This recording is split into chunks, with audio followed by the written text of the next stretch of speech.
It's the Don, DJ Spyda. Yo, what's up, everybody? It's your boy DJ Spyda the Don. Of course, this is my first official review of an album here on this channel. I've been wanting to do this. It's here for me to expand my music palette and ear.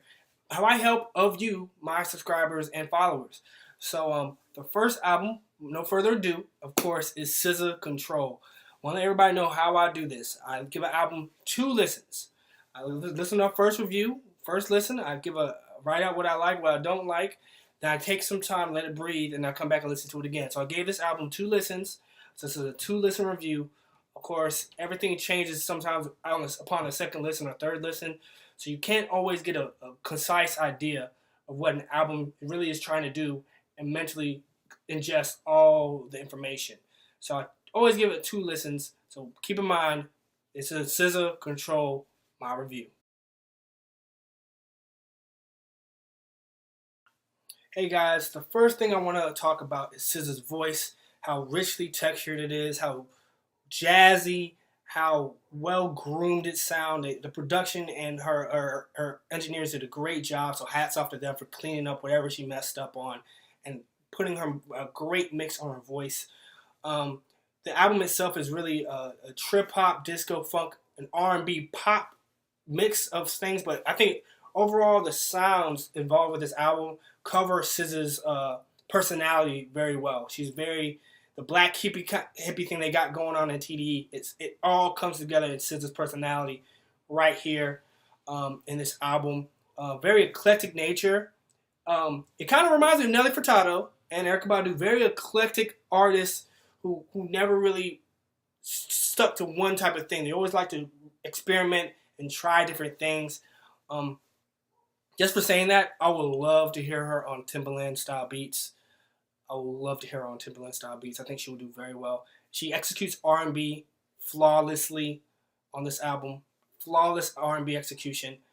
And I think the beats that she picks on this album, live instrumentation with some great cuts of studio beats involved with that as well. I love the intro cut on this album. The live instrumentation, really spent a lot of money on that. A lot of this is very kind of sparse sounding and great, just great. Okay, so immediately into her single tracks that they released out for this album. Love Galore featuring Travis Scott. Loved it. It's a mid-tempo ballad. Travis Scott does what he does very well. Heavy synth on his voice, of course, but it's Travis Scott. Straight up, you know what I mean? It's lit. It's Travis Scott, you know what I'm saying? His ad-libs are always great. The wonderful beat change toward the back end of this cut. Nocturnal instrumental flows very well into the boom bap instrumental that goes on right after this.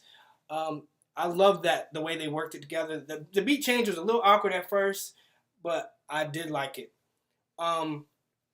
Next cut, Drew Barrymore. Pretty good, very sparse instrumentation. Like I was saying, they let her have room to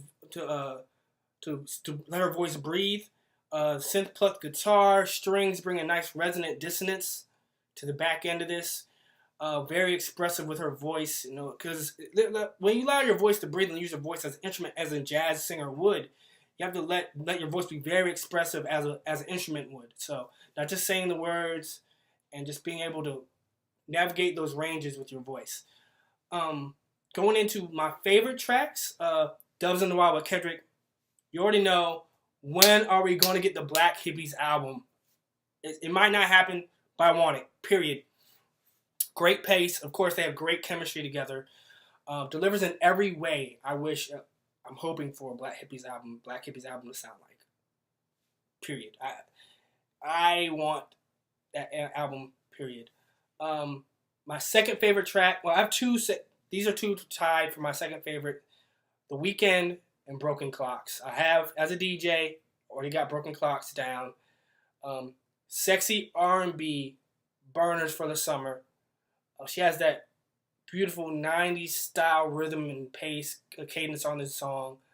She's croning on it, you know what I'm saying? Like I said, solid executions of R&B, flawless. Great job. let's go into my least favorite tracks on the album. I have Anything, which is, I just find it to be very choppy. And with the synth keys and the drums on it. But I like the fact she attacks it with a very jazz style with the sporadic cadences. Unfortunately, I'm not a big fan of the beat change and the off-kilter tempo that goes on to the back end of this song. It just threw my ear off. Of course, I kind of get what she was trying to do mentally to force you to think of what she was trying to do, but it just didn't work for me. The other thing I did not like about this was the brief interlude of Wavy. I think if they thought that thing fully out, fleshed it out, that could have went for a third single. Left me wanting for more, but it's SZA. She gave us a solid album. So that's all I can say about that. Those are my favorite tracks, my least favorite tracks, and of course why I thought of the singles. Hey, now let's talk about the score. All right, so I'm going to return this back to the original source scoring system. We're going out of 5 mics. I don't give this out of 10 shit. We're going out of 5 mics. Period. 5 mics. Period. That's how we're doing it. Okay, so my score for SZA Control is a 3.5 out of 5, which is a really good score for my first review. I can't give her a 10. On the fact is some of the brief interlude of Wavy and some of this, I wish I wish the beats would be more fleshed out, but I kind of know with her style of singing, that's what's going to happen. I think she does well. She stands out amongst her peers vocally and stylistically. The only other singer I could think of who would ever attempt something like this will be Tink. And Tink is more of that Timberland style of artist. I want to see her come out with something as well. She uses her voice as an extension of instrument, like I said, as a jazz singer would.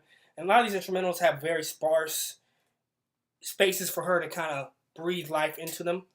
I love her that she has an eclectic style, and that some people won't get her. Some people won't understand, and that's okay. But I think others will love. I think others will learn to love SZA, and that's okay. I think that's something that happened over time with Erykah Badu. Some people didn't understand Erykah at first. They didn't get it. Oh, what's this? What's this? And then eventually people understood, and they loved Erykah. But overall, great album. Great introductory first album. I think she has a lot of room to grow. I look forward to seeing her grow and find a niche, not just be eclectic. I think her niche really will be doing traditional R&B in a space where we don't get traditional R&B anymore. And doing it at such a top level, she could take that lane and run with it. So overall, 3.5 out of 5. SZA, Control. No, drop the like if you like what I had to say. Put your comments down there. I know you're going to get some hateful comments. You know what I'm saying? That's okay. But this is, of course, a DJ Spyda the Don. You know what I'm saying? Spyda reviews it. Check us out. Every week, I'm going to be dropping a review. Next review is, of course, 2 Chainz, Pretty Girls, Love Trap Music. It's the Don, DJ Spyda.